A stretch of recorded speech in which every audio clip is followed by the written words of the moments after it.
ఓం నమ శివాయ పరబ్రహ్మ పరమాత్మ నమః జగత్తుత్పత్తి స్థితి ఫలయ బ్రహ్మ హరిహరాయ త్రిగుణాత్మే సర్వగమతిగామి దర్శ దత్తాత్రేయ నమసంతిని సిద్ధి కురు కురు కురు కురు కురు కురు కురు స్వ కుర్రో కుర్రు కొండదేవత అంబ పలుకు చక్కదాంబ పలుకు అంబ పలుకు జగతాంబ పలుకు మహాశక్తి పలుకు సమ్మక్క పలుకు సారలమ్మ పలుకు కొండదేవత పలుకు జాయ్ కొండదేవత. ప్రజలందరికీ నమస్కారము. 2025 నూతన సంవత్సరం రాశి ఫలితాలు ఎలా ఉన్నాయా అనేది మార్చి ఫలితాలు చెప్పబోతున్నాను. వృశ్చిక రాశి ఫలితాలు. ఈ వృశ్చిక రాశి వాళ్ళకి అదృష్ట యోగము, ధనప్రాప్తి యోగము, లక్ష్మీ యోగము, స్థాన యోగము ఎలా ఉందా అనేది ఇప్పుడు మనం తెలుసుకోబోతున్నాం. విశాఖ నక్షత్రము 1, 2, 3, 4 పాదములనగా, అనురాధ నక్షత్రము 1, 2, 3, 4 పాదములనగా, జ్యేష్ఠ నక్షత్రము 1, 2, 3, 4 పాదములనగా కలిస్తేనే వృశ్చిక రాశి ఫలితాలు. ఆదాయములో 2, ఖర్చులో 14, రాజపూజిత 5, అవమానాలు 2.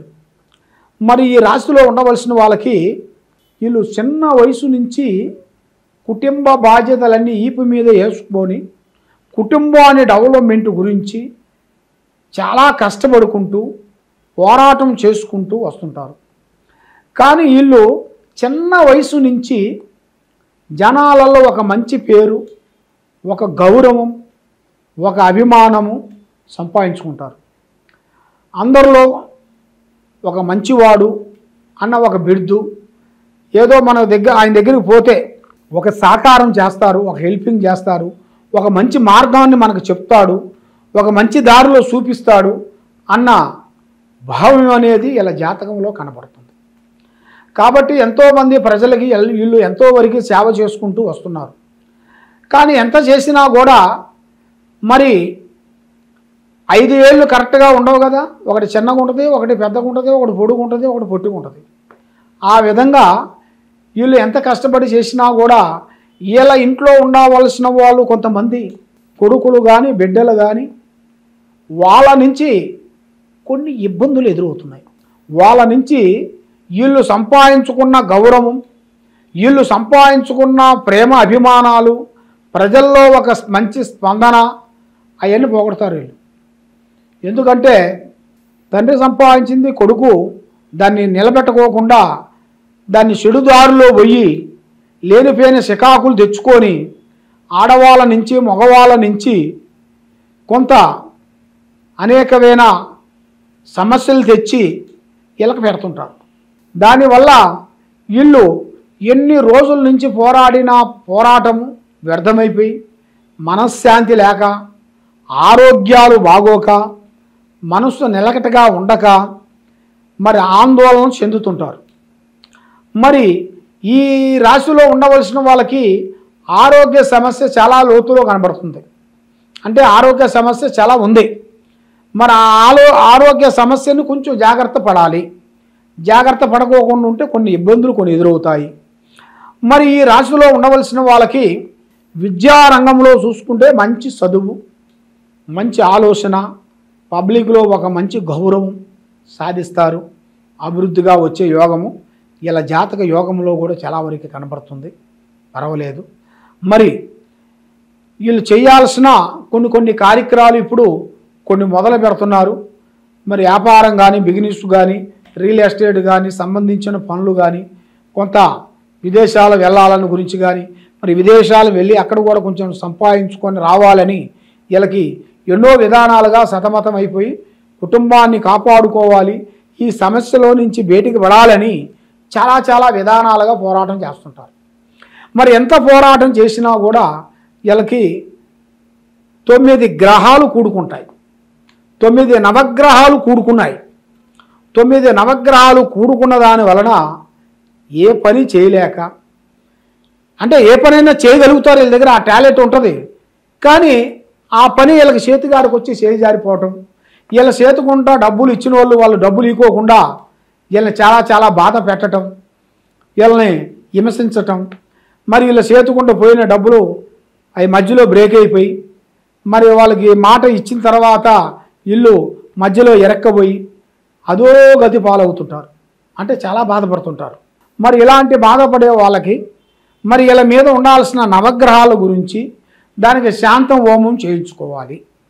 మరి దాని శాంతం హోమం చేయించుకుంటే లక్ష్మీ గణపతి హోమం చేయాలి. దాంతోపాటు శ్రీ ఆంజనేయ స్వామి పూజాబలం చేయాలి. 101 తమలపాకుతోని ఆంజనేయ స్వామి గుళ్ళో హోమం పెట్టాలి. పెట్టి స్వామికి 101 తమలపాకుతో పూజాబలం చేసి ఆయన మెడలో వేసి, తర్వాత వడలు ఆయనకి చాలా ఇష్టం, ఆ వడల్ని 101 వడల్ని తయారు చేసి అవి గుచ్చి ఈ మంత్రాన్ని చదివేసి ఆయన మెడలో వేయాలి, ఆంజనేయ స్వామి మెడలో వేయాలి. అప్పుడు మీ మీద ఉండాల్సిన అష్టకష్ట దరిద్ర దోష నివారణ అనేది పటాపంచలైపోతుంది. లక్ష్మి నిలబడుతుంది, మనశ్శాంతిగా ఉంటుంది. మరి ఒక కొడుకు తప్పు చేసినా ఇంకో కొడుకు ఏదో ఒక విధంగా మీకు హెల్పింగ్ చేస్తారు. వాళ్ళ నుంచి మీకు మంచి జరగచ్చు, తప్పు లేదు. కాబట్టి కొడుకు మనవాడైనా కోడలు మందు కాదు. ఆ విధంగా మనం చేయాల్సిన కార్యక్రమాల్లో కొన్ని జాగ్రత్తలు మీరు పాటించుకోకుండా ఉన్నట్టుగైతే అధోగతి పాలయ్యే మార్గాలు కొన్ని కనబడుతున్నాయి. కాబట్టి ఈ జాతకంలో ఉండవలసిన వాళ్ళకి కొంత స్త్రీ నుంచి ఇబ్బందులు ఎదురయ్యే మార్గాలు చాలా వరకు ఉన్నాయి. కొన్ని చాలా జాగ్రత్తలు పాటించాలి. ఏం పర్వాలేదులే, మనకు దగ్గర వాళ్ళే లేలే, మనకు సంబంధించిన లేలే అని మీరు మూవేయారు అనుకోండి, దీపం వేరే అనుకోండి, మనం ముద్దాడితే ఏమవుతుంది, మూతి కాలుతుంది. ఆ విధంగా ఎవరినైనా కానీ, ఆడవాళ్ళని కానీ మగవాళ్ళని కానీ ఎవరైనా కానీ కొన్ని జాగ్రత్తలు కొన్ని మీరు తీసుకునేట్టుకైతే మీ కుటుంబానికి మంచి జరుగుతుంది. మీరు చేయాల్సిన కార్యక్రమాలు అభివృద్ధిగా అవుతాయి. మరి ఇక నుంచైనా మాకు మంచి టయాలు ఎదురవుతాయా లేవా అని ఆలోచన చేస్తున్నారు. కాబట్టి పడ్డవాడు చెడ్డవాడు కాదు. కాబట్టి మీ టైము బాగోలేక అలాగ పడ్డారు. మళ్ళీ ఇప్పుడు దిశ తిరిగే మార్గాలు కూడా అవకాశాలు కూడా ఉన్నాయి. ఆ భగవంతుడు దయ వల్ల మీకు అన్ని విధానాలుగా బాగుండాలంటే మీరు చేయాల్సిన దైవ పూజ విధానం మీకు చెప్పాను కదా, ఆ విధానం ప్రకారంగా మీరు చేసినట్టుగైతే మీలో ఉండాల్సిన అష్టదరిద్ర దోషాలు వెళ్ళిపోతాయి. మైండ్ బాగుంటుంది, మనసు బాగుంటుంది. అన్నిటికన్నా మెయిన్ కారణం ఏమిటంటే మీరు కొన్ని దర్శనాలు చేసి రావాలి. దర్శనాలంటే మనకు దగ్గర దాపులో ఉండే దర్శనాలు కాదు, దూర దర్శనాలు. దూరం ఇండియాలో కానీ బయటి దేశాల్లో కానీ లేదా మనకి ఇండియాలో కానీ మనకి మెయిన్గా శక్తిపీఠాలు, పుణ్యక్షేత్రాలు, అలాంటి పుణ్యక్షేత్రాలలో కొన్ని పుణ్యక్షేత్రాలు మీరు తిరిగేసి అక్కడ మీ చేతుకుంట డొనేషన్ మాదిరిగా అన్నదానం పెట్టాలి. మీరు ఏ గుడికి వెళ్ళినా కూడా అక్కడ అన్నదానం పెట్టినట్టుగైతే మీ కుటుంబానికి మంచి జరుగుతుంది, మీకు మనశ్శాంతి కలుగుతుంది, మీ పిల్లలకి మనశ్శాంతి కలుగుతుంది. మీరు చేసే కార్యక్రమాలన్నీ అభివృద్ధిగా అయ్యే మార్గాలు మీకు 100% మీకు ఖచ్చితంగా జరుగుతుంది. కాబట్టి మీరు ఎక్కడెక్కడో పోయి నిరాశ చెంది ఉన్నారు. కాబట్టి ఈ కింద ఉండాల్సిన నెంబర్కి మీరు సంప్రదించినట్టుగైతే మీ పేరుని బట్టి, మీ యోగాన్ని బట్టి, మీ నక్షత్రాన్ని బట్టి, మీ కుదురుని బట్టి, మీ ఇంట్లో ఏమి జరుగుతుంది, మీ మీద ఏమి జరుగుతుంది, మీరు చేసే ఆఫీసులో ఏముంది అనేది మొత్తం జాతక చక్రం వేసి కుందనం వేసి మీ అమ్మవారు పూజాబలం వేసి చూసి చెప్పగలుగుతాం. ఏ సందేహం ఉన్నా కూడా కింద ఉండాల్సిన నెంబర్కి మమ్మల్ని సంప్రదించండి. సర్వో జనా సుఖినో భవంతు. ఓం నమః శివాయ నమః.